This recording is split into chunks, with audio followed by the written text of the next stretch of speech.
All right, so we were letting the garage warm up for a second.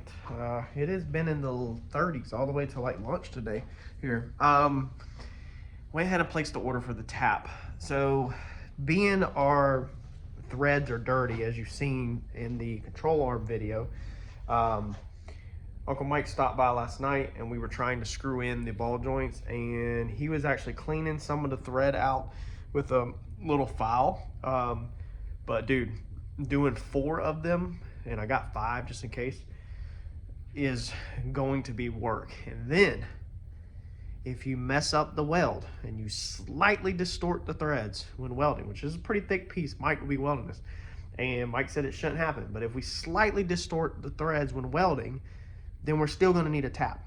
So I just placed an order for a tap to clean these threads out on this part.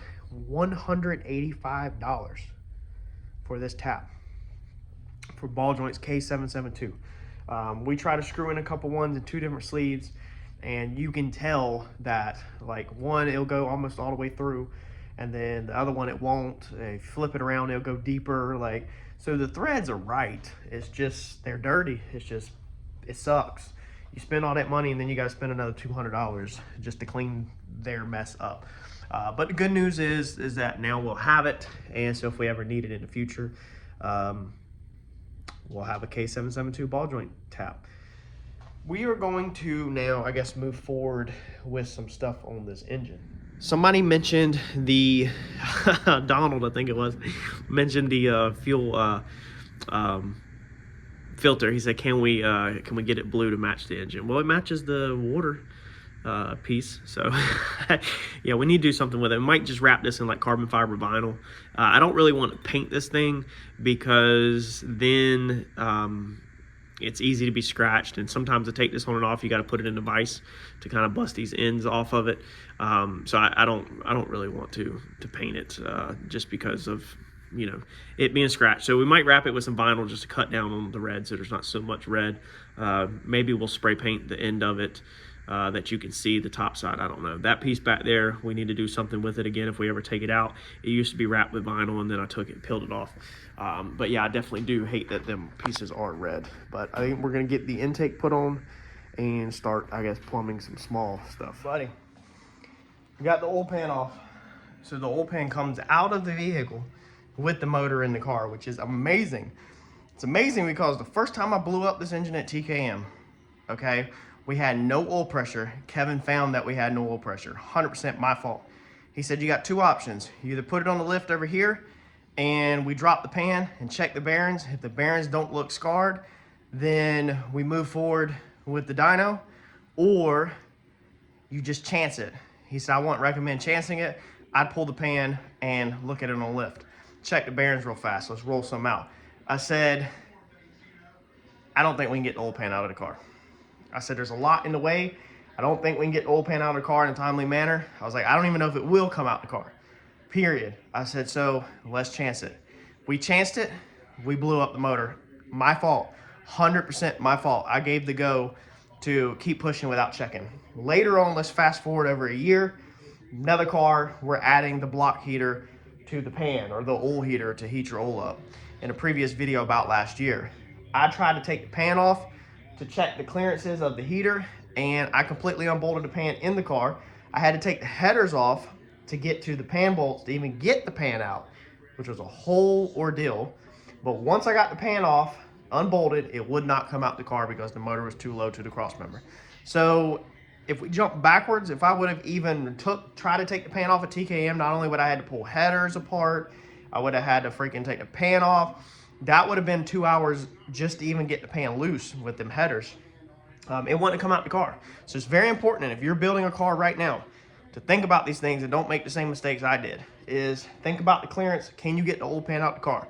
Because you might run in a situation where you need to check the bearings or check something, or just take the pan off to service it, or if you dent the pan, if you explode the pan. I was just watching the Justin Swanstrom interview with Hal Motorsports where they cracked the pan and had to change it at the track. You won't be able to do that if you can't get the pan out the car like mine. The new setup, we lift in the motor. Now the pan will come right out, which is perfect because, for instance, right now we need to weld in a bung for the return, the turbo oil return.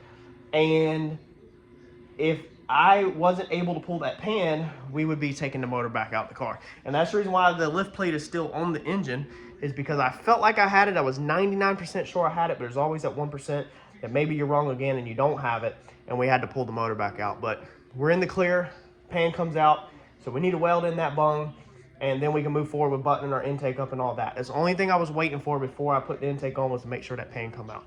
So I ordered for this piece, being my pan is a steel pan. It's like steel with zinc coating on it, basically.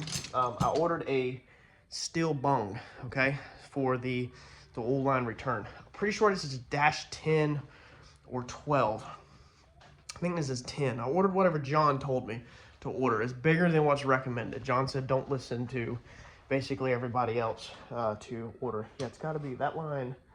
I think it's a 10. So I'm pretty sure that's going to be, yeah, it's not an 8. It's going to be a 10 right there. This is going to be a 12. We're sure it's dash 12. Dash 12 return for the turbo. So we're going to drill this thing out and we're going to put it in. Now, I spoke with 2 people at TKM to confirm where we needed to place this, because John said it's very important not to put this in the wrong spot where you're going to mess with, you know, oil pickup or anything like that. So on this Coyote, this is the Canton pan that I have. I think it's like called a rear sump race pan or something. I'll put the part number right here across the screen in case anybody's interested in it. It's got some unique little clearances and stuff for other applications. They don't affect me at all. But basically, John Boy, shout out to him up at TKM. Again, the reason why I have a TKM built engine, okay, is the customer service. The customer service, me kicking my boxes, the customer service is par none with TKM. I don't know a ton, okay, and this is definitely not a cheaper engine to build. So I paid the bill every single time I was sent a bill from TKM. I've never negotiated a bill, never asked for discounts, never asked for anything for cheap, never asked for anything for free. I paid all my bills in full, everything that was sent to me, and I paid them immediately. I didn't drag them out. And I do that, number one, that's just what you should do. If you get work, you should pay it. But number 2, I do that because of the customer service. So stuff like this, when I was upgrading this bill, I don't call them a waste of time. I just shoot them an email up there. And when John Boy, that's his job, when he can get back to the email, he'll shoot you an email back. He, you know, can help me and tell me exactly where to put stuff at so I don't damage their product. TKM built this. This is their product. I paid for it. I bought the parts, but this is their creation. They built it. Shout out to them. Without TKM, I couldn't have this motor. I'd have to go somewhere else, and I don't know if I'd be as happy. So I'm going to listen to exactly where they said put it. He gave me a couple recommendations, and that's the good thing about paying the extra money up front for the TKM built motor, is the customer service that comes along with it. There's no charge for that email.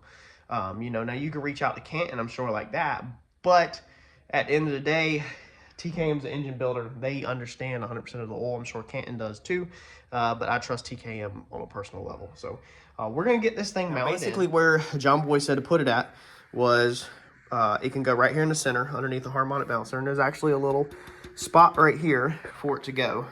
But I don't think I really want it right there underneath the harmonic balancer.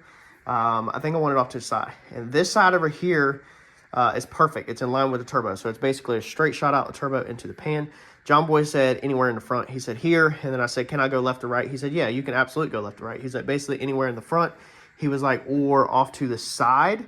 And then he gave me a measurement. I think it was 2 to 3 inches. I will try to put that at the bottom screen right now, what that measurement was from the front back. He was like, because if you go anything outside of that, you're going to interfere with possible, I think, oil pickup or the rods or something.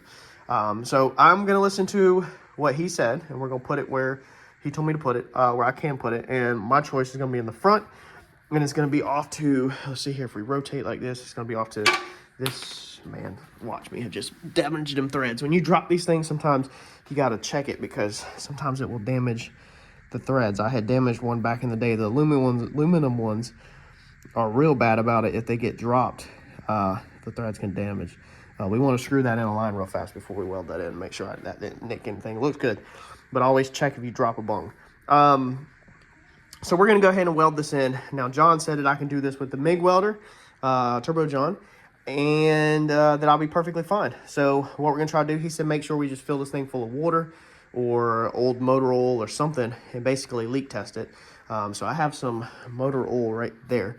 So I think that's probably what I'll do is I'll put a paint strainer on that in case anything's fell in it. And then we'll probably try to flip this thing up on its edge and put a line on this so it don't leak, and then put it there and just see if it runs out. We can also use water, I guess, if we're just gonna keep it in this end, but we just want to make sure that our weld doesn't leak. We can drill it, and then we can put it on the inside of here, so that our welds are boogery on the inside and not on the outside. So let it get this thing drilled and welded up, and then we need to clean this all out with brake clean, flush it all out good and everything, and leak test. Tell me, what did Mr. Randy say? Why is that face? As soon as I pulled the camera out, you want to make that face. Look at your black eye. Where'd you get your black eye from? Did your you and your sissy get go a little too hard the other night?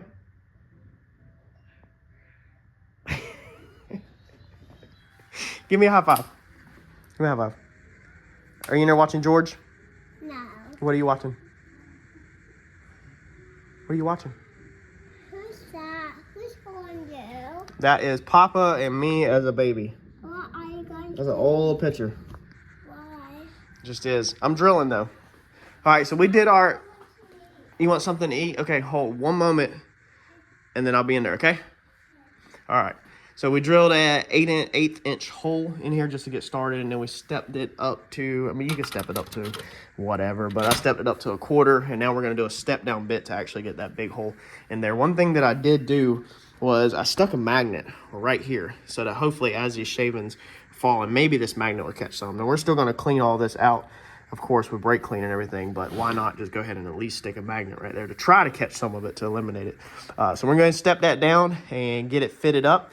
And then we're going to grind this area really good to make sure we get the zinc. Well, I guess we don't need to grind outside. I guess we need to just make sure the inside's clean, which it looks like it's clean. It's not coated. So I guess we don't got to grind anything at all. Hopefully it'll well fine. So we're going to get this drilled out, fit in our bong, and then we will tack it up on the inside. All right, so we got our hole drilled. Fits up in there. Nice and neat. Now all we got to do is get some weld around it. To approach this, I'm going to use the same method I've been using. Pretty much just lay a bunch of tack welds all the way around it instead of trying to go in ham, you know, like people will fry it in or burn it in with a MIG welder.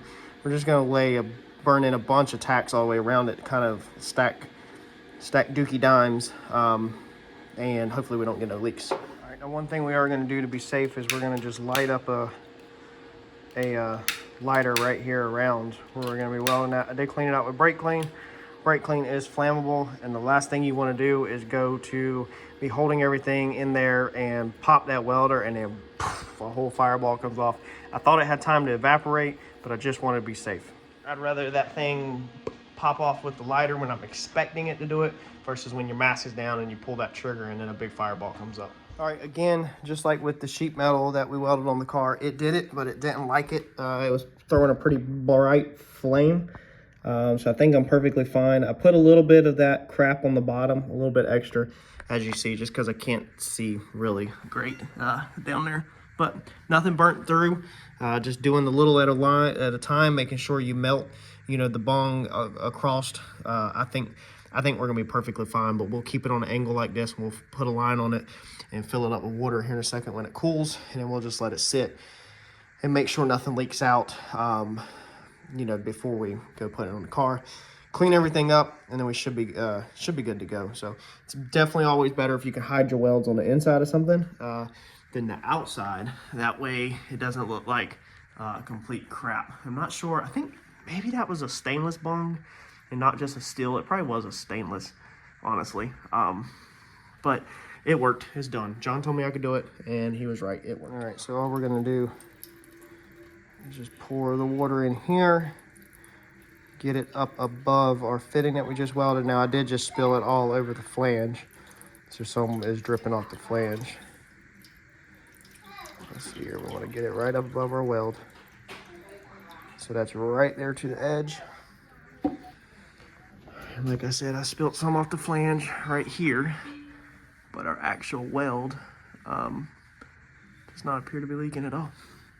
So as long as your weld is under the water, then basically you'll be fine. And again, I mean, we're gonna brake clean all of this out and flush all this out A little bit of water in there is okay, because remember, running M1, we get condensation in there anyway. So back in the day, I would have thought that this was a no-no. But then the more I learn, the more you just be careful with this stuff and make sure you flush it back out. I mean, you obviously don't want to purposely put water in your oil, but it's perfectly fine to test your oil pan with water. So we are good. That is just metal. It is not leaking anywhere. Nowhere at all. So I think we're perfectly fine, because it should have already ran out by now if it was going to leak. So I think we're good to go ahead and drop this water out, throw it outside, and then we'll take a whole can of brake clean outside and turn this thing up, and you pull the drain plug out of it and flush this thing out really good, and then we can get this thing back in the car.